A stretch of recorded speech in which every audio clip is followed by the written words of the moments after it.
Hey, what's up everybody? Welcome to day 54 of commercial diving school. In this video, I'm going to be going over what we did for our dive day today. So if you're new to the channel, make sure to subscribe, leave a like if you enjoyed, and leave any comments or questions for me down below.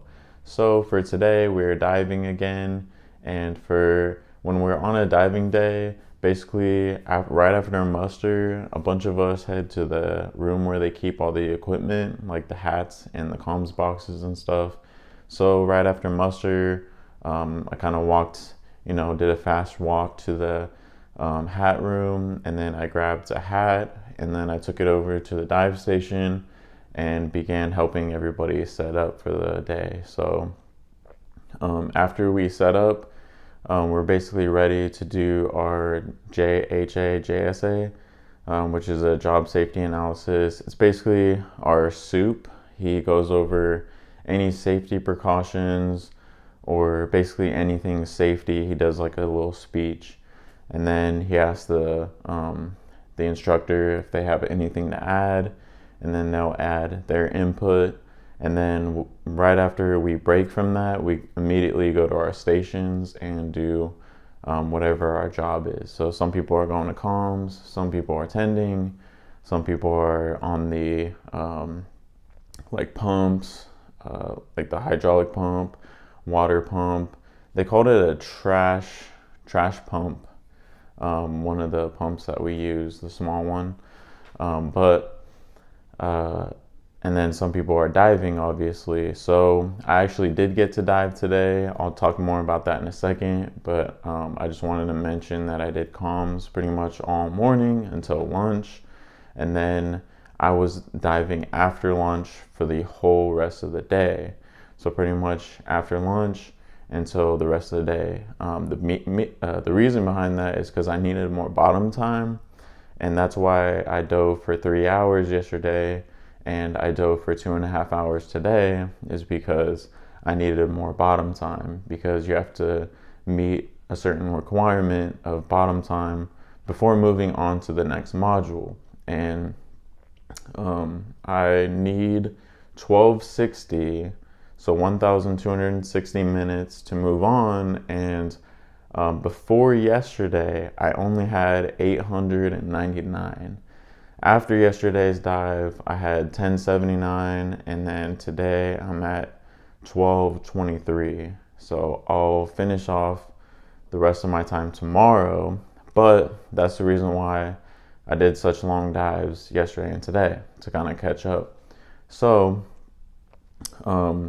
anyways, when you're coming back from lunch, if you're diving, you kind of finish up lunch a little early, and then you, at the last 15-20 minutes of your lunchtime, you dress out so that right when it's the lunch is over, you're ready to go, dressed out already on dive station, and everybody can break, and then we can get divers in the water. So that's what happened. And as soon as lunch was over, I was already ready, dressed out, so were the other divers, and we got in the water. And for my dive, I actually got to use the water pump jet. So it's the same tool as I was using in the day 47 video, where it's me using the chisel in the thumbnail. So that video actually has me using the water pump hose. It has a nozzle. Actually, it's about I would say 5 feet long, and it has little spray nozzles that come out the side. And I asked about that, and they said it's because when you have all of the water pressure jetting out the front of the nozzle, it's going to be kind of spreading out this way, and you don't want it coming back this way. You kind of want it to spread that way. It just helps with the jetting and everything. And the purpose of jetting is just to move dirt. Basically, you want to say there's a buried pipe that you need to work on, that's a specific job. You would uncover the dirt, move all the dirt away by jetting all the sand and dirt and mud and everything away from the project. So I got practice. It was just practice. I wasn't really uncovering stuff. There's a bunch of holes out there, like where I was jetting because of previous classes. Like people will literally sit there and make like a 10-foot hole and stuff like that. That's why when you're just sitting there and you're walking along and then you fall into a hole, that's why they want to check your depth again, because if you go over like 40 feet, I think you go on some kind of dive schedule or a decompression schedule. But anyways,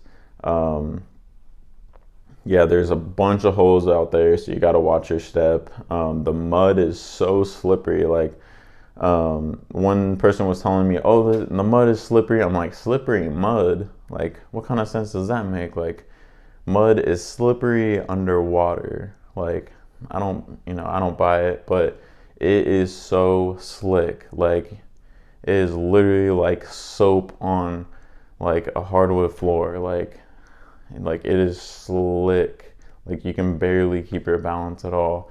And I fell into like a hole, and literally the whole entire hole was probably like a 10-foot, no, I'd probably say like an 8-foot hole. So a little bit taller than me. And the whole entire hole was that slick mud. So like the whole thing, like I was feeling around, it's so slick on my gloves and everything.